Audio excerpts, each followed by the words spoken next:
Welcome back guys, कैसे हैं आप लोग। आपका बहुत बहुत स्वागत है Bharat fitness institute YouTube channel पर। और आज के इस वीडियो के अंदर मैं आपको बताने वाला हूं कि अगर आप लोगों को ACPT का एग्ज़ाम देना है तो क्या हम इसको फर्स्ट अटैम्प्ट में या अपने पहले अटैम्प्ट में क्या हम इसको क्लियर कर सकते हैं, और इसका डिफ़िकल्टी लेवल क्या है और सही स्ट्रैटेजी क्या होगी अगर आपको इस एग्ज़ाम की प्रिपरेशन करनी है। तो मैं ये मान के चल रहा हूँ कि आप में से काफ़ी लोग ऐसे हैं जो लोग मेरे बैचेस में ऑलरेडी एनरोल्ड हैं। ठीक है, तो उन लोगों के लिए तो स्पेशली ये वीडियो है ही है।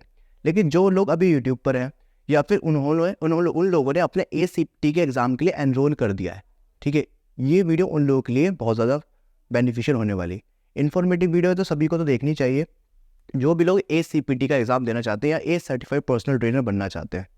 सबसे पहली चीज़ कि ये जो ACPT का एग्ज़ाम है, इस एग्ज़ाम की ड्यूरेशन क्या है, मतलब कितनी देर का एग्ज़ाम होता है। ये वैसे ही एग्ज़ाम होता है 3 घंटे का, लेकिन इंडियन होने की वजह से आपको 1.5 घंटा एक्स्ट्रा मिलता है, तो 4.5 आवर्स का एग्ज़ाम हो जाता है। अब इस एग्ज़ाम्स के अंदर जो आपके टोटल नंबर ऑफ क्वेश्चंस आते हैं, यहाँ पर आपके टोटल क्वेश्चंस आते हैं 150 क्वेश्चंस। टोटल मार्क्स का जो एग्ज़ाम है 750 मार्क्स का एग्ज़ाम है, जिसके अंदर मिनिमम 500 मार्क्स पासिंग स्कोर होता है, मतलब आपको 500 मार्क्स मिनिमम लेके आना है 750 में से। एक चीज़ और यहाँ पर इंटरेस्टिंग है, वो ये है कि यहाँ पर 25 क्वेश्चंस ऐसे होते हैं जो कि नॉन मार्किंग होते हैं, मतलब कि उनके आपको मार्क्स मिलने ही मिलने हैं। नॉन मार्किंग नहीं बोलेंगे, ये वो क्वेश्चंस हैं जिनके आपके मार्क्स मिलने ही मिलने हैं, चाहे आप उन क्वेश्चन को गलत करें या सही करें, लेकिन आपको वो क्वेश्चंस करने हैं। आपको नहीं पता होगा कि ये 25 क्वेश्चंस है कौन से, तो इसलिए ये मान के चलिए कि आपको पूरा पेपर अटेम्प्ट करना है। प्लस पॉइंट एक और यहाँ पर ये है कि इस एग्जाम के अंदर कोई भी नेगेटिव मार्किंग नहीं होती है, जिसका मतलब ये है कि अगर आप पूरा पेपर अटेम्प्ट करते हैं तो आपका कोई भी नंबर नहीं कटेगा अगर आपने कोई भी क्वेश्चन गलत किया तो बहुत सिंपल सा हो गया। अब इंपॉर्टेंट चीज़ क्या है कि भाई इस एग्जाम की प्रिपरेशन कैसे करें। ठीक है, जैसे मैंने बोला कि ये वीडियो स्पेशली उन लोगों के लिए बहुत ज़्यादा बेनिफिशियल है जिन लोगों ने ACPT एग्जाम के लिए एनरोल कर दिया है, उन्होंने कोर्स परचेज कर लिया है, जिनका 6 मंथ्स के अंदर एग्जाम उनको देना है, ये सभी को पता होगा। बाकी जो लोग अभी प्रिपरेशन कर रहे हैं तो उनको भी बहुत ज़्यादा इस बातों को ध्यान सुनना है। सबसे पहले आपको पता होगा, अगर आप मेरे से पढ़ रहे हैं, मेरे बैचेस में एनरोल्ड हैं, तो आप सभी लोगों को स्टडी मटेरियल पहले ही मिल चुका है। ठीक है, तो उन लोगों ने क्या किया, मतलब सिंपल सा, आपको क्लासेस अगर आपने लिए हैं तो आप सभी को पता होगा कि मैंने चैप्टर वाइज चीज़ों को अच्छे से क्लियर करा है। मैंने जिस तरीके से पढ़ाया है इसके अंदर मैंने आपको बुक रीडिंग आपको समझाई है कि बुक रीड किस तरीके से करनी है, या बोल सकते हो मैंने बैच के अंदर बुक रीडिंग आपके लिए करी है। वो मेरा पढ़ाने का तरीका है। काफ़ी लोग जो यूट्यूब पे पढ़ रहे हैं वो समझ रहे होंगे कि मैं किस तरीके से पढ़ाता हूँ। तो सबसे इंपॉर्टेंट चीज़ ये है कि इस एग्ज़ाम की प्रिपरेशन करने के लिए आपको, अगर आप सेल्फ स्टडी कर रहे हैं, चाहे आप मेरे से बैचेस में पढ़ रहे हैं, आपको बुक रीडिंग करनी ज़रूरी है। अगर आप लोग ऑलरेडी मेरे बैच के अंदर हैं तो आप सभी को पता है कि बुक रीडिंग मैंने कितना ईजी आप लोगों के लिए कर दिया है। अदरवाइज जो लोग यूट्यूब से पढ़ रहे हैं, ठीक है, जो लोग अपना सेल्फ स्टडी कर रहे हैं, खासकर सेल्फ स्टडी वाले लोगों के लिए मैं बोलूँगा, जो लोग सेल्फ स्टडी करें, जिन्होंने एग्जाम के लिए ऑलरेडी एनरोल कर दिया है इस जो भी ऑफर चल रहा है दिसंबर के अंदर। ठीक है, अगर आप लोग ये वीडियो दिसंबर में देख रहे हैं, अभी देख रहे हैं, इसका मतलब आपको ये ऑफर अभी भी आपको भी मिल सकता है। ये ऑफर बहुत अच्छा चल रहा है, आप जाकर एस की ऑफिशियल वेबसाइट पर आकर चेक कर लेना। अब बात करते हैं कि सर किस तरीके से हम बुक रीडिंग करें। देखो, मैं आपको एक रूल बताता हूँ जो मैंने खुद के लिए बनाया और मेरे काफ़ी स्टूडेंट पे एप्लीकेबल है।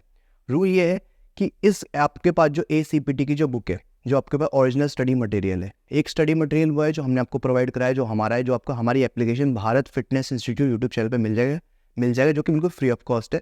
आप जाकर उसको मतलब एप्लीकेशन को डिस्क्रिप्शन बॉक्स के अंदर जाकर डाउनलोड कर सकते हैं, सीधा आपको एप्लीकेशन में आप पहुँच जाओगे।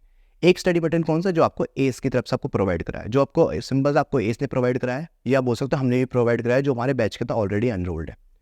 तो आपने उस बुक को कम से कम 3 बार पढ़ना है। अब ये बुक को 3 बार कैसे पढ़ना है, देखो, सबसे पहली चीज़, जब आप पहली बार बुक पढ़ेंगे तो बहुत डिफिकल्टी आपको होगी अगर आपकी इंग्लिश वीक है। दूसरा, अगर इंग्लिश भी ठीक है लेकिन आपको टेक्निकल टर्म्स नहीं पता, या बोल सकते हो साइंस बैकग्राउंड से नहीं हो, तो आपको डिफिकल्टी होगी। ये मैं उन लोगों के लिए बोल रहा हूँ जो लोग सेल्फ स्टडी कर रहे हैं।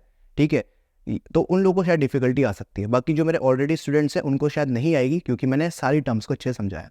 तो पहली बार जब बुक रीड करोगे तो आपने क्या करना है, अगर आपके पास सॉफ्ट फॉर्म में बुक है, हार्ड कॉपी के अंदर बुक है, तो सिंपली उसके ऊपर मार्किंग करनी है। मार्किंग किस तरीके से करनी है, आपने सिर्फ और सिर्फ उन चीज़ों को मार्क करना है जो आपको समझ में नहीं आ रही है। फॉर एग्जाम्पल के तौर पे आपने बुक रीड करी, आपको लगता है कि पूरा सेंटेंस मुझे समझ में नहीं आया, या एक पूरी लाइन समझ में नहीं आई, वो पूरा पैराग्राफ आपको समझ में नहीं आया, तो आप उस पैराग्राफ को मार्क कर लीजिए पहली बार में।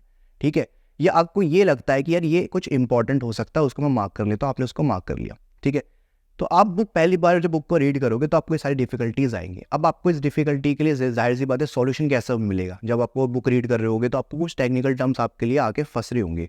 वो टेक्निकल टर्म्स देखो, अगर सेल्फ स्टडी कर रहे हो तो जाहिर सी बात है आप उसको यूट्यूब पर सर्च करोगे या फिर गूगल पर सर्च करोगे, बहुत मेहनत आपको करनी पड़ेगी, तब जाकर आप उस चीज़ों का सॉल्यूशन निकालोगे। अगर जो लोग ऑलरेडी बैच में उनको तो पता है, वो मुझे कभी भी कॉल कर सकते हैं, मैं उनकी हेल्प कर देता हूँ। लेकिन इंपॉर्टेंट ये है कि आपने एक बार बुक रीड कर ली, डिफिकल्टी डेफिनेटली आएगी। मान लेते हैं आपने पहली बार बुक रीड करा, जो भी आपने मार्क किया था आपको उसका आंसर मिल चुका है, देन आप सेकंड टाइम दोबारा रीड करोगे। जब आपने ऑलरेडी मार्क किया हुआ है तो वो जो मार्किंग वाला जो पार्ट है ना, आपने ध्यान सुनना, जो आपने मार्क किया हुआ है, जो आपको लगा कि ये इंपॉर्टेंट है, आपने उसको मार्क करके रखना है। और जब सेकंड टाइम जब बुक रीड करोगे तो दोबारा शुरू से बुक रीड करना, ठीक है। टाइम टेकिंग प्रोसेस है, आपको टाइम लगेगा इसके अंदर ज़्यादा। अगर आपने पहली बार में अच्छे से किया होगा तो सेकंड टाइम में आपको ज़्यादा टाइम नहीं लगेगा। इसका एक रीज़न मैं आपको बताता हूँ क्यों। जब आप सेकंड टाइम में आप बुक रीड कर रहे होगे तो आपने जो मार्क नहीं करा हुआ तो वो इंपॉर्टेंट भी नहीं है, आप ये मान के चल रहे हो, ठीक है। आपने उसको क्या करा, आपने सिर्फ उसको नॉर्मली सिंपली पढ़ा। हो सकता है उसके अंदर आपको एक दो टर्म्स या एक दो चीज़ें ऐसी मिल जाए जो आपको लगता है कि यार ये इंपॉर्टेंट है, आपने उसको भी मार्क कर लिया। जब सेकंड टाइम आप मार्किंग करोगे तब आपको अलग कलर से या बोल सकते अलग हाईलाइटर से मार्क करना है। सेकंड टाइम मार्किंग होगी और आपने अब ये मान के चलते कि आपने बुक को 2 बार रीड कर लिया है। अगर मैं आपको बताऊं कि एक पर्सन एक चैप्टर को आराम से एक दिन में पढ़ सकता है, तो बुक ज़्यादा बड़ी नहीं है, आराम से 16 चैप्टर को 16 दिन में खत्म कर सकते हो। तो पहली बार में अगर आप बुक पढ़ते हो आपको 16 दिन लगेंगे पूरी बुक को कंप्लीट करने में अच्छे से। लेकिन जब दूसरी बार में पढ़ोगे तो लगभग आपको उसका आधे से थोड़ा सा ज़्यादा टाइम लग सकता है बुक को रीड करने में। तो हम ये मान के चल रहे हैं कि आप लोगों ने क्या किया, आप लोगों ने बुक को 2 बार रीड कर लिया है। अब 2 बार जब बुक रीड आपने कर ली है, अब उसके बाद क्या करना है, सिंपली जब आप तीसरी बार बुक रीड करोगे तो आपने पहले बुक रीडिंग नहीं करनी है। आपने क्या करना है, आपके पास एक क्वेश्चन बैंक आपके पास होना चाहिए। अब ये जो क्वेश्चन बैंक है, अगर आप इसको ऑनलाइन परचेज करते हो किसी वेबसाइट वगैरह से तो आपको वो महंगा पड़ने वाला है, 3-4 हज़ार का आपको पड़ेगा क्वेश्चन बैंक, अगर आप बिल्कुल एडिशनल लेते हो। लेकिन अगेन अगर आप हमारे बैच में ऑलरेडी एनरोल्ड हो या फिर होना चाहते हो तो आपको वो फ्री ऑफ कॉस्ट है, क्योंकि हमने स्टडी मटेरियल सारा फ्री ऑफ कॉस्ट कर रखा है। इंपॉर्टेंट चीज़ ये है कि अगर आप वो क्वेश्चन बैंक परचेज करोगे उसके अंदर आपको डिफरेंट क्वेश्चन बैंक आपको मार्केट में मिलते हैं। मान के चलते आपने ऐसा क्वेश्चन बैंक परचेज किया है जिसके अंदर लगभग 750 क्वेश्चन है, जो कि जनरली हम भी प्रोवाइड कराते हैं। अब आप क्या करोगे, आप उन 750 क्वेश्चन को सॉल्व करोगे। अब पहली बार में सुनने में बड़ा डिफिकल्ट लग रहा है कि 750 क्वेश्चन सॉल्व करने हैं, ठीक है। अब अगर आप वो 750 क्वेश्चन सॉल्व करने बैठोगे तो एक आपका टारगेट होना चाहिए कि आप एक दिन में आपको कितने क्वेश्चन सॉल्व करने हैं। मैं आपको एक चीज़ समझाता हूँ, लोग मिस्टेक क्या करते हैं कि बुक उठाई, क्वेश्चन नंबर 1 से शुरू किया और क्वेश्चन नंबर मान लेते हैं 50 तो उन्होंने सॉल्व कर लिया, फिर 50 के बाद आगे के सॉल्व करते हैं। ये मिस्टेक नहीं करनी है। आपको पता होगा कि जो ACPT का जो एग्जाम है वो सेक्शन वाइज डिवाइडेड है, मतलब कि इतने सेक्शन में से इतने मार्क्स का आएगा, इतने सेक्शन में से इतने मार्क्स का, इतने सेक्शन में इतने मार्क्स का, पूरे 4 सेक्शन होते हैं। जिन लोगों को नहीं पता एग्जाम के बारे में इतने अच्छे से, तो और भी वीडियोस जाकर देख लेना, समझ में आ जाएगा पूरे सिलेबस के बारे में। तो आपने क्या करना है, जो पहला सेक्शन है, आज अगर क्वेश्चन कर रहे हो तो पहले सेक्शन के 50 क्वेश्चन करने, समझ में आया, क्योंकि आपने पूरी ऑलरेडी बुक पढ़ ली है। जब सेकंड सेक्शन करोगे तो सेकंड सेक्शन के आपको 50 क्वेश्चन करने हैं, फिर थर्ड सेक्शन पढ़ोगे, फिर थर्ड सेक्शन के 50 क्वेश्चन करने हैं। तो मतलब आज अगर मैंने फर्स्ट सेक्शन के 50 क्वेश्चन करे हैं तो नेक्स्ट डे मैं सेकंड सेक्शन के करूँगा, फर्स्ट सेक्शन के नहीं करूँगा, क्योंकि मुझे साथ में लेके चलना है सारे सेक्शंस अपने। तो इस तरीके से आपने क्वेश्चन सॉल्व करने हैं। आपने मान लेता आप जब 750 क्वेश्चन सॉल्व करोगे, अब उसके अंदर काफ़ी सारी चीज़ें हैं कि क्वेश्चन किस तरीके से सॉल्व करने हैं, शायद मैंने इसके ऊपर कई सारी वीडियोस बना रखी हैं, वो भी देख लेना। इंपॉर्टेंट चीज़ ये है कि जब आप वो 750 क्वेश्चन सॉल्व कर लोगे, एट दी एंड आपके पास वो क्वेश्चन का कलेक्शन निकल के आएगा जो क्वेश्चंस में आपको डाउट होगा या फिर जो क्वेश्चंस आपको इंपॉर्टेंट लगते होंगे। ये मैंने पूरी स्ट्रेटेजी बताई थी कि किस तरीके से क्वेश्चंस आपने सॉल्व करने। ये वीडियो आपको शायद यूट्यूब पे ही मिल जाएगी, तो देख लेना। मान लेते हैं कि आपने वो 750 क्वेश्चन सॉल्व कर लिया, अब आपके पास वो इंपॉर्टेंट क्वेश्चन आपके पास बचे हैं, ठीक है, या फिर वो क्वेश्चन जिनमें आपको डाउट है। अब वही अगेन चीज़, जिसमें आपको डाउट है वो अगर सेल्फ स्टडी कर रहे हो तो फिर आपको खुद एफर्ट मारने पड़ेंगे और उनके आंसर ढूंढने पड़ेंगे। आंसर तो आपके पास वैसे होंगे, आंसर की होगी, ठीक है, अगर आप बुक परचेज करोगे, लेकिन उनका जो एक्चुअल में इसका आंसर है तो क्या, उसका रीज़न तो ढूंढना पड़ेगा ना, क्योंकि एग्जाम के अंदर आपको सेम क्वेश्चन नहीं आने वाले। मतलब अगर आप सोचो कि मैं 750 क्वेश्चन रट के चला जाऊँ तो मैं एग्जाम पास कर लूँगा, नहीं, वो 750 क्वेश्चन आपको आइडिया देंगे कि एग्जाम में किस टाइप किस तरीके से क्वेश्चन आते हैं, कैटेगरीज ऑफ क्वेश्चन होते हैं, एक तरीके से समझ रहे हो तो आपको ये समझना पड़ेगा कि कुछ क्वेश्चन होते हैं जो आपके कॉन्सेप्ट पे बेस होते हैं, ठीक है। कुछ क्वेश्चन होते हैं जिसके अंदर आपका क्या होता है, इसके अंदर आपका साइकोलॉजी के जो कुछ कॉन्सेप्ट है उसकी बात होती है। कुछ क्वेश्चंस आपके ऐसे होते हैं जो आपके प्रोग्राम डिजाइनिंग के ऊपर आते हैं। मैं आपको ये ब्रीफली नहीं बता रहा, ओवरव्यू समझाना चाह रहा हूँ कि किस किस कैटेगरी के क्वेश्चन होते हैं। और जो सबसे ज़्यादा टफ जो होता है वो होता है साइकोलॉजी के क्वेश्चन और आपके लीगल रिस्पॉन्सिबिलिटीज़ के क्वेश्चन, ठीक है, उसके अंदर आपकी सबसे अच्छी पकड़ होनी चाहिए। अब मान लेते हैं कि आपने एक बार को आपने वो सारा सॉल्व कर लिया, अब आपके पास सभी क्वेश्चन के आंसर है, तो एंड में आपके पास जो क्वेश्चंस का जो कलेक्शन बचेगा वो कौन से क्वेश्चन होंगे, अगेन यही क्वेश्चन होंगे जिनमें आपका डाउट था या जो आपको इंपॉर्टेंट लगते थे। और एक और कैटेगरी हो सकती है जिनमें आपने कई बार मिस्टेक करी है। मतलब एग्जाम्पल के तौर पे एक टाइप का क्वेश्चन है, एक कैटेगरी ऑफ टाइप है क्वेश्चंस की, आपने उन्हीं क्वेश्चंस में आप बार बार गलती कर रहे हो। जैसे हो सकता है मैं कॉन्सेप्ट के क्वेश्चन बार बार गलत कर रहा हूँ जिसमें कॉन्सेप्ट आ रहा है, ठीक है। जैसे एग्जाम्पल के तौर पे मैं अगर मुझसे किसी एक्सरसाइज में मुझसे पूछा गया कि जब मैं लेट पुल डाउन करता हूँ तो अपवर्ड फेस के अंदर मेरे शोल्डर के अंदर क्या मूवमेंट हो रही है, ठीक है, या डाउनवर्ड फेस के अंदर क्या मूवमेंट हो रही है, इस टाइप के क्वेश्चन में अगर मैं मिस्टेक कर रहा हूँ तो जाहिर सी बात है मुझे उन क्वेश्चन को मार्क करके रखना है, ताकि इससे रिलेटेड एग्जाम में अगर क्वेश्चन आया तो मैं क्या कर सकता हूँ, तो मैं उस क्वेश्चन का आंसर बता सकता हूँ, क्योंकि मैंने उस टाइप के क्वेश्चन की प्रैक्टिस करी है। तो 3-4 कैटेगरी के क्वेश्चन आपके पास बचेंगे। तो मैं ओवरऑल मान के चलता हूँ, आपने अगर 750 क्वेश्चन सॉल्व किए तो 200 क्वेश्चन ऐसे होंगे जो आपने अपने लिए पहले ही हाईलाइट करके रखे, ठीक है, जो आप एग्जाम से 2-3 दिन पहले पढ़ोगे, ठीक है, देखोगे। अब आते हैं दोबारा बुक की तरफ। जब आप बुक की तरफ आओगे तो बुक की तरफ आने के बाद आप ये देखोगे कि यार ठीक है, मैंने ये सारे जो क्वेश्चंस हैं, ठीक है, ये जो बचे हुए जो बचे हुए जो मैंने मतलब तीसरी बार जो मुझे बुक पढ़नी थी, अब तीसरी बार बुक आप कैसे पढ़ोगे, क्योंकि हमने 2 बार बुक पढ़ी, अभी तीसरी बार नहीं पढ़ी। अब आप तीसरी बार बुक पढ़ने वाले हो तो उसमें क्या होगा, जो सिर्फ आपने हाईलाइट किया हुआ है, ध्यान सुनना, जो आपने हाईलाइट किया हुआ है सिर्फ आपको वो पढ़ना है, और उसमें भी आपकी मार्किंग होगी। वो कहाँ कहाँ पे होगी, वो सिंपल टर्म्स पर हो सकती है, 1 वर्ड पे, 2 वर्ड पे, उस तरीके से आपकी मार्किंग में आपकी हेल्प होगी वहाँ पर। जो आपके क्वेश्चन बुक में नहीं, जो क्वेश्चन बैंक से आपसे क्वेश्चन सॉल्व नहीं हुए थे, जिनका आपको आंसर नहीं मिल रहा था, उसका आंसर आपको वहाँ पर मिल जाएगा। तो आपने तीसरी बार में जो बुक रीड करोगे, इस बात को ध्यान से सुनना, आपने सिर्फ और सिर्फ मार्क जो आपने किया हुआ है, मार्किंग जहाँ करी हुई है उन्हीं को ही रीड करना है, उसके अलावा कुछ भी रीड नहीं करना। इसलिए आपको जब पहली बार बुक रीड कर रहे हो तो मार्किंग ध्यान से करनी है।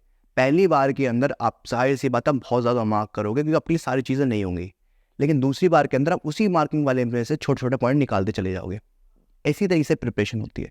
जब आप तीसरी बार बुक पढ़ रहे होगे ना, तो आपको एक चैप्टर आप एक घंटे में निपटा दोगे। जो जिसको आपको निपटाने पूरा दिन लगा था उसको आप 1 घंटे में निपटा दोगे। तो आप ऑलमोस्ट 16 चैप्टर को अगर मैं देखूँ तो आराम से 5-6 दिन के अंदर पूरा अच्छे से दोबारा रिवाइज कर सकते हो, बहुत अच्छे से। अब मान लेते एग्जाम से 2 से 3 दिन पहले आप आ गए, 2 से 3 दिन बचे हैं, तो आपको करना क्या है, सिंपली आपने जो क्वेश्चंस की मार्किंग जो क्वेश्चन 200 क्वेश्चन जो आपने मार्क कर रखे हैं जो क्वेश्चन बैंक में, उनको एग्जाम से पहले देखना है अच्छे से, और एग्जाम से 2 से 3 दिन पहले सिर्फ और सिर्फ रिलैक्स माइंड से अपना एग्जाम के लिए प्रिपेयर हो जाओ, ठीक है। जो भी आपका सेंटर है उस सेंटर पर जाकर पहले ही सेंटर देख लो, या मैं रिकमेंड करूँगा कि शायद अगर पहले ही सेंटर देख सकते हो तो देख लो, या फिर जब आप घर से निकलो एग्जाम वाले दिन तो कम से कम 1 घंटे पहले निकलना, मतलब आप उस लोकेशन पे 1 घंटे पहले पहुंचो। कोई बड़ी चीज़ नहीं है, लेकिन अगर आप ये करते हो तो उससे आपको बहुत बेनिफिट होगा। एक तो आपको ये बेनिफिट होगा, आप कोई जल्दबाजी में नहीं होगा, वहाँ कंफर्टेबल हो पाओगे, थोड़ा उस एटमॉस्फेयर से फैमिलियर हो पाओगे, उसके बाद अपना एग्जाम दे सकते हो, ठीक है। और मैं रिकमेंड करूँगा सभी को कि सब लोग अपना एग्जाम सेंटर पर ही देना। अब मैं यहाँ पे कुछ पॉइंट हाईलाइट करना चाहता हूँ, उसको प्लीज़ ध्यान से सुनना। ये पॉइंट्स जो मेरे बैच में एनरोल्ड स्टूडेंट हैं उनके लिए भी है, और जो सेल्फ स्टडी करें उन लोगों के लिए भी है, ठीक है। देखो, आप लोग 45-50 हज़ार रुपये लगा रहे हो अपने कोर्स को परचेज़ करने में, और जिन लोगों ने प्रिपरेशन कोर्स परचेज़ किया था, हमारा बैच परचेज़ किया था, उनकी तो बात है ये, तो उनको तो डरना नहीं चाहिए। क्यों नहीं डरना चाहिए? क्योंकि मैंने उनको जो कमिटमेंट करी है मैं उसमें खड़ा हूँ, मतलब कि आपको एग्ज़ाम कब देना है, कैसे देना है, और सारी प्रैक्टिस आपकी कैसे होगी वो मेरे हाथ में है, ठीक है। तो आप लोगों ने पढ़ाई कर ली है, बाकी जो मेरे बैच के स्टूडेंट हैं उन्होंने बुक रीड कर ली है, मैं मान के चलता हूँ, ठीक है। तो इसके आगे जो मैं बातें बताने वाला हूँ, मैं स्पेशली उन लोगों के लिए बताना चाहता हूँ जो अब एग्ज़ाम देने वाले हैं, तो मेरी बातों को ध्यान सुनना। सबसे पहले चीज़ तो आपने कोर्स परचेज़ कर लिया, मैं ये मान के चलता हूँ। अब कोर्स परचेज़ करने के बाद आपको जब आप एग्ज़ाम के लिए एनरोल करोगे, मतलब जो कोर्स के अंदर ही आप बस उस वाउचर को यूज़ करोगे, तो आपको पता होगा, मैंने आपको बोला था आपको कि आपको 1.5 घंटा एक्स्ट्रा मिलता है। अब वो 1.5 घंटा एक्स्ट्रा कैसे मिलेगा? उस प्रोसीजर के अंदर आपको खुद एग्ज़ाम के लिए एनरोल नहीं करना, उसके अंदर आपको मेल करनी है उनको, ठीक है। इस ऑर्गेनाइजेशन को जो अपने कोर्स परचेस करा, उनके बस जो उनके हेल्पलाइन मेल है, मतलब जो उनका सपोर्टिंग मेल आईडी है, उस पर आपको मेल करना है। एक मैसेज मैं आपको दे दूंगा, ठीक है। वो मैसेज मैं आपको क्या करूँगा, आप लोग अगर आप लोग करना चाहते हो, जो लोग मतलब सेल्फ स्टडी कर रहे हैं, जो बाहर से पढ़ रहे हैं, उनको तो मेरी टीम को कॉन्टैक्ट करना पड़ेगा, वो मेल मैं आपको सेंड कर दूंगा, या मैं कोशिश करूँगा कि डिस्क्रिप्शन बॉक्स के अंदर भी डाल दूँ, ठीक है। कोई ज़्यादा बड़ी चीज़ नहीं है, उस बस वो मेल आपको कर देनी है, वो सेम मेल उनको कर देना। वो सेम मेल को आप उनको करोगे तो उनको आपका एग्जाम के लिए खुद एनरोल कर देंगे, अपना सेंटर उन्हें बता देना कि ये सेंटर है। तो अब जब इस स्टेप को मैं समझाने के लिए मैं आपको ये रिकमेंड करूँगा, जो भी लोग सेल्फ स्टडी भी कर रहे हैं वो मेरी टीम को कॉन्टैक्ट कर लेना, मैं आपकी हेल्प कर दूँगा पूरी इस चीज़ में। मैं नहीं चाहता कि आपका लॉस हो जाए, ठीक है। और जो लोग ऑलरेडी बैच में एनरोल्ड हैं, जो मेरे प्रीवियस स्टूडेंट हैं, उनको तो टेंशन लेनी ही नहीं है, ठीक है। अब मेरी बात ध्यान सुनना, ये जो 1.5 घंटे वाला पॉइंट है इसको दिमाग में बिठा के रखना। अब आप सभी लोग जानते हैं कि जैसे हमारा अभी सितंबर वाला बैच अभी कंप्लीट हुआ है कुछ टाइम से पहले ही, तो उन लोगों का अब रहा है टाइम टेस्ट सीरीज़ का, ठीक है। तो टेस्ट सीरीज़ के अंदर मैंने अब की बार क्या किया, थोड़ा कुछ चीज़ें और ऐड ऑन करी है। सबसे पहले चीज़, टेस्ट सीरीज़ के अंदर क्या होगा, आपके लगभग इसके अंदर हम मान के चलिए अब लगभग आपके 8 टेस्ट होंगे। 8 टेस्ट के अंदर मैं आपके सेक्शन वाइज टेस्ट लूँगा, ठीक है। कि पहले इस सेक्शन का टेस्ट लिया, उस सेक्शन का टेस्ट लिया, इस सेक्शन का टेस्ट लिया, और सभी में से आपको एक अमाउंट में क्वेश्चंस आपको दिए जाएंगे टेस्ट के अंदर। उस टेस्ट के अंदर वो जो क्वेश्चंस होंगे वो क्वेश्चंस होंगे जिस टाइप के क्वेश्चन एग्जाम में सबसे ज़्यादा आते हैं, मतलब कि हाई बोल सकते हैं पोटेंशियल क्वेश्चन है वो, जिनकी अगर आप प्रैक्टिस एटलीस्ट उनकी प्रैक्टिस कर लो तो आपके बहुत हद तक है आपके एग्जाम पास आउट हो जाएगा, क्योंकि मैं क्वेश्चन सेलेक्ट करूँगा इस टाइप की। ऐसा मैं क्यों कर सकता हूँ? क्योंकि मेरे को एक्सपीरियंस है, मेरे काफ़ी स्टूडेंट से पास आउट हुए हैं, तो मुझे पता है कि हाँ भाई कैसे होता है। ठीक है, तो इस टेस्ट सीरीज़ के अंदर ये लगभग 8 आपके टेस्ट होने वाले हैं। अब एडिशनल क्या है, इसके अंदर आपकी 2 मास्टर क्लासेस होंगी। पहली मास्टर क्लास आपके टेस्ट सीरीज स्टार्ट होने से पहले होगी। ठीक है, अब ये जो भी टाइमिंग है कि कब टेस्ट सीरीज या कब मास्टर क्लास, देखो जिस दिन मास्टर क्लास होगी उस मास्टर क्लास के बाद ही आपके टेस्ट सीरीज स्टार्ट होगी। तो पहली मास्टर क्लास जो होगी उसके अंदर मैं आपको क्या करूँगा, उसके अंदर में एस का जो सिलेबस है उसका पूरा ओवरव्यू दूंगा, मतलब कि चैप्टर वाइज समझाऊंगा कि आपने इस चैप्टर में क्या पढ़ना है, क्या एक बार को क्या छोड़ देना है। ठीक है, क्या पढ़ना है वो बताऊंगा, मतलब मैं आपको इतना मिनिमम बताऊंगा कि आपको ये तो करना ही करना है अगर एग्जाम में पास होना है, मतलब मिनिमम 500 मार्क्स लेके आने हैं। ठीक है, तो ये पूरी मास्टर क्लास होगी, लगभग आपकी 3 घंटे की क्लास होगी, जिसके अंदर मैं पूरा सिलेबस सारे एक एक चैप्टर को समझाऊंगा कि चैप्टर के अंदर आपको करना क्या है, पढ़ना क्या है। ठीक है, कुछ कॉन्सेप्ट भी समझाऊंगा, मतलब पूरा पढ़ाऊंगा नहीं। इस जो लोगों की पढ़ाई हो चुकी है, जिन लोगों को लग रहा है कि यार थोड़ा और ईजी हो जाए चीज़ें, तो उनको पूरा गाइड करूंगा। ठीक है, तो ये मैं पूरा सिलेबस मास्टर क्लास के अंदर आपको बताने वाला हूँ। कुछ स्ट्रैटेजी भी बताऊंगा कि अपनी तरफ से आपको किस तरीके से पढ़ना है, और जो आपके डाउट्स होंगे, डाउट इन द सेंस कि सर मेरे को यहाँ प्रॉब्लम आ रही है, इस चीज़ में प्रॉब्लम आ रही है, उसका सॉल्यूशन भी मैं आपको दूंगा। इस टेस्ट सीरीज के अंदर मैंने एक चीज़ और ऐड करी है। दूसरी चीज़ ये है कि आप लोगों को पर्सनल मेंटरशिप भी मिल रही है, जो कि पहले भी ऑलरेडी मिली हुई है, लेकिन जो लोग टेस्ट सीरीज में अब एनरोल होंगे वही लोग जिन लोगों ने एस का एग्जाम देने वाले हैं या जिन लोगों ने इस एग्जाम के लिए एनरोल कर दिया। मैं आपको बिल्कुल क्लियरली बोल देता हूँ, डिस्क्लेमर एक टाइप का ये, कि जो लोग एग्जाम के लिए प्रिपेयर कर रहे हैं ना, एग्जाम के लिए प्रिपेयर, ये सिर्फ टेस्ट सीरीज उन लोगों के लिए है। ठीक है, तो मैं चाहूँगा वही लोग ज्वाइन करें जो लोग एग्जाम के लिए प्रिपेयर कर रहे हैं। जो लोग ये सोच के प्रिपरेशन कर रहे हैं कि मैं अगर इसको ज्वाइन कर लूँगा और खाली सेल्फ स्टडी कर लूँगा तो मेरा एग्जाम पास आउट हो जाएगा, ऐसी गलती मत करना। ठीक है, ये आपका पैसा वेस्ट होगा, इसलिए मैं कोई झूठ नहीं बोलना चाह रहा। ये सिर्फ उन लोगों के लिए ही बेनिफिशियल है जिन लोगों ने सेल्फ स्टडी उनकी हो गई है अच्छे से। जो भी मैंने पिछले स्टेप्स बताए ना वो सारे स्टेप्स उन्होंने कर लिए हैं। किस चीज़ को छोड़ के, क्वेश्चन सॉल्व करने को छोड़ के उन्होंने बुक रीड कर ली है अच्छे से, 3-4 बार बुक रीड कर ली, उनके पास एस का कोर्स उन्होंने परचेज करके वे बैठे हुए हैं। उन लोगों के लिए ये, उन लोगों के लिए नहीं जो लोग अभी यूट्यूब पर आए हैं, जिनको भी महीना 2 महीना 3 महीने हुए हैं और खाली अभी यूट्यूब से पढ़ रहे हैं, नहीं, उनको तो रिस्क में अगर वो गलती से भी ये काम करते हैं। और जो लोग यूट्यूब से पढ़ के ही खाली ये सोच रहे हैं कि भाई मैं एस के एग्जाम के लिए एनरोल कर देता हूँ, आप कर सकते हो। ठीक है, बट ये ध्यान रखना एक चीज़ कि आपने अगर एक बार एग्जाम के लिए एनरोल कर दिया बिना गाइडेंस के, अगर मैं पढ़ाई अच्छे से नहीं करी तो आपको पैसा वेस्ट हो जाएगा। इसलिए मैं आपको डरा नहीं रहा हूँ, आपको समझा रहा हूँ। जिन लोगों को कॉन्फिडेंस है अपने ऊपर वो कर लो, नो डाउट। ठीक है, और जिन लोगों को लगता है कि नहीं मुझे प्रॉब्लम है, अभी मैं खुद मेरे को लगता है कि मुझे गाइडेंस की ज़रूरत है, मुझे मेंटरशिप की ज़रूरत है, मुझे प्रॉपर बैच चाहिए, तो जो हमारा दिसंबर वाला जो बैच है जो अभी स्टार्ट होने वाला है उसके लिए एनरोल कर लीजिए, क्योंकि सीट्स भी बहुत कम बची है। ठीक है, सारी इन्फॉर्मेशन आपको डिस्क्रिप्शन बॉक्स के अंदर आपको हमारी टीम का नंबर मिलेगा, उस पर आप कॉल कर सकते हो या व्हाट्सएप कर दो उनको, वो आपको हेल्प कर देंगे। अब जो टेस्ट सीरीज़ है इसके बारे में जान लो। मैंने बता दिया टेस्ट सीरीज़ किन लोगों के लिए है, मेरे ऑलरेडी जो प्रीवियस बैच के स्टूडेंट्स हैं उन लोगों के लिए है, और ध्यान से सुनना, और ये उन लोगों के लिए है जो लोगों ने जो लोग एस का एग्जाम देने वाले हैं, मतलब जो सेल्फ स्टडी करके जिन लोगों ने अपने एस का कोर्स परचेज कर लिया है, उनकी 90% प्रिपरेशन हो चुकी है, बस 10% चाह रहे हैं कि हेल्प हो जाए। अब यहाँ पे मेरी बात ध्यान से सुनना, मैं आपको जो समझाना चाहता हूँ, मैंने जैसे आपको बताया कि एक मास्टर क्लास होगी, उसके बाद आपको 8 आपके टेस्ट होंगे। उस 8 टेस्ट के अंदर आपको आंसर की आपको मिलेगी, टेस्ट सॉल्व होगा, आपका आंसर की आप मैच करोगे, देखेंगे आपके कितने क्वेश्चन सही कितने क्वेश्चन गलत है। उन 8 क्लास के बाद एक कुछ ऐसा होगा कि कुछ क्वेश्चन ऐसे होंगे जिनके सभी के डाउट होंगे, मतलब सर मुझे वाला क्वेश्चन समझ में नहीं आता, मुझे वाला क्वेश्चन समझ में आया। मान लो मैंने 50 क्वेश्चन दिए, किसी बंदे के 5 क्वेश्चन में डाउट है, किसी के 6 क्वेश्चन में डाउट है, तो उन सभी क्वेश्चन का कलेक्शन बना के, मतलब आप लोग नोट डाउन करके मुझे सेंड करोगे, जो हमारी दूसरी मास्टर क्लास होगी जिसके अंदर मैं वही क्वेश्चन सॉल्व कराऊंगा जिस क्वेश्चन के अंदर आपके डाउट्स हैं। तो उसके अंदर क्या होगा, सभी के डाउट्स क्लियर हो जाएंगे। और इंपॉर्टेंट चीज़ ये है कि जब मैं वो क्लास कराऊंगा उस क्लास के अंदर मैं आपको वो स्ट्रेटेजीज बताऊंगा जिस तरीके से आपको एग्जाम के लिए आगे, मतलब अपना एग्जाम का आपको फाइनल हो जाएगा बिल्कुल कि हाँ भाई अब इस तरीके से करोगे आपका काम हो जाएगा। तो मैं आपको प्रॉपर टेक्निक बताऊंगा कि किस तरीके से आपने एग्जाम के अंदर बैठना है। ठीक है, साथ के साथ मैं आपको ये भी बताने वाला हूँ कि ये जो आपने क्वेश्चंस करे हैं, ठीक है, इन क्वेश्चंस के आंसर आपको पता चल चुके हैं, अब आपको आगे क्या प्रैक्टिस करनी है, ठीक है, किस तरीके से प्रैक्टिस करनी है। रही बात 750 क्वेश्चन का जो क्वेश्चन बैंक है वो भी आपको हम फ्री ऑफ कॉस्ट देंगे इसी टेस्ट सीरीज वाले बैच के अंदर, तो आपको कुछ भी एक्स्ट्रा नहीं देना। ठीक है, और एक प्लस पॉइंट वो प्लस पॉइंट यही है कि जो लोग इस वाले बैच के अंदर एनरोल हो जाएंगे, ठीक है, लेकिन ये बैच किन लोगों के लिए, ये लोग बैच है उन लोगों के लिए जो लोग एस का एग्ज़ाम देना चाहते हैं, जो ऑलरेडी एस के एग्ज़ाम के लिए एनरोल कर चुके हैं, उन लोगों के लिए, ना कि उन लोगों के लिए जिन लोगों ने अभी सेल्फ स्टडी करना स्टार्ट करी है, ठीक है, जो ऑलरेडी प्रिपेयर हो चुके हैं, उनकी 90% प्रिपरेशन हो गई है, तो उन लोगों के लिए सारी सर्विस है। अब ये बैच कब से स्टार्ट हो रहा है, क्या हो रहा है, सारी डिटेल आपको डिस्क्रिप्शन बॉक्स के अंदर मिल जाएगी। बहुत जल्द हो रहा है, बहुत जल्द मतलब कि हो सकता है ये आज मैं वीडियो अपलोड कर रहा हूँ तो 2 से 3 4 5 6 दिन बाद हो रहा है, तो आप जल्दी एनरोल कर लीजिए, ठीक है, जिन लोगों को करना है। तो ये इन्फॉर्मेशन सभी लोगों के लिए जो लोग एस का एग्ज़ाम देना चाहते हैं, ठीक है।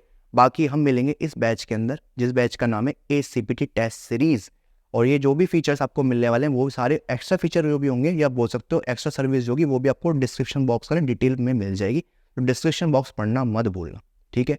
और उसके बाद ये बैच को ज्वाइन करिए। बहुत मिनिमम अमाउंट की मैंने फ़ी रखी है ताकि सभी लोग ज्वाइन कर सके। इतना पैसा इन्वेस्ट कर रहे हो, इतना रिस्क में मत लेना। तो इस टेस्ट सीरीज़ को ज्वाइन करके अपना आगे की ये पूरा कहानी जो है, जो आपने सोचा है कि हाँ भी मुझे एस सर्टिफाइड पर्सनल ट्रेनर बनना है, अपने ड्रीम को पूरा करिए। अब आते हैं लास्ट क्वेश्चन में, क्या हम इसको फर्स्ट अटैम्प्ट में क्या इस एग्ज़ाम को पास कर सकते हैं? तो आंसर है 101% कर सकते हैं। ऐसा मैं इतना कॉन्फिडेंस से क्यों बोल रहा हूँ कि मैंने अपने फर्स्ट अटैम्प्ट में एग्ज़ाम पास आउट किया था, और मेरे आस पास जितने भी स्टूडेंट ने एग्ज़ाम दिया है, टचवुड सभी लोगों ने फर्स्ट अटैम्प्ट में एग्ज़ाम पास कर लिया है। तो आप लोग भी कर सकते हैं, चाहे आप मेरे और बैच के स्टूडेंट ना हो या फिर हो तो उनको तो मैंने पहले ही बता दिया कि कर लोगे, टेंशन मत लेना, मैं खड़ा हूँ। तो मिलते हैं गाइस इस बैच के अंदर। सीरियस हो तो जल्दी कांटेक्ट करना, क्योंकि मैं 3-4 दिन के बाद ही ये बैच स्टार्ट कर दूंगा। तो मे भी हो सकता है कि आज आप ये वीडियो देख रहे हो तो आपको बैच का जो टाइमिंग है कब स्टार्ट होने वाला है वो भी आपको बहुत जल्द पता चल जाएगा। मतलब डिस्क्रिप्शन बॉक्स में डिटेल तो होंगी, लेकिन बहुत कम पीरियड होगा जिसके अंदर आपको एनरोल करना होगा। तो जल्दी एनरोल कर लेना, बस लेट मत करना, ठीक है। तो मिलते हैं अब बैच के अंदर, जब तक के लिए टेक केयर, बाय बाय।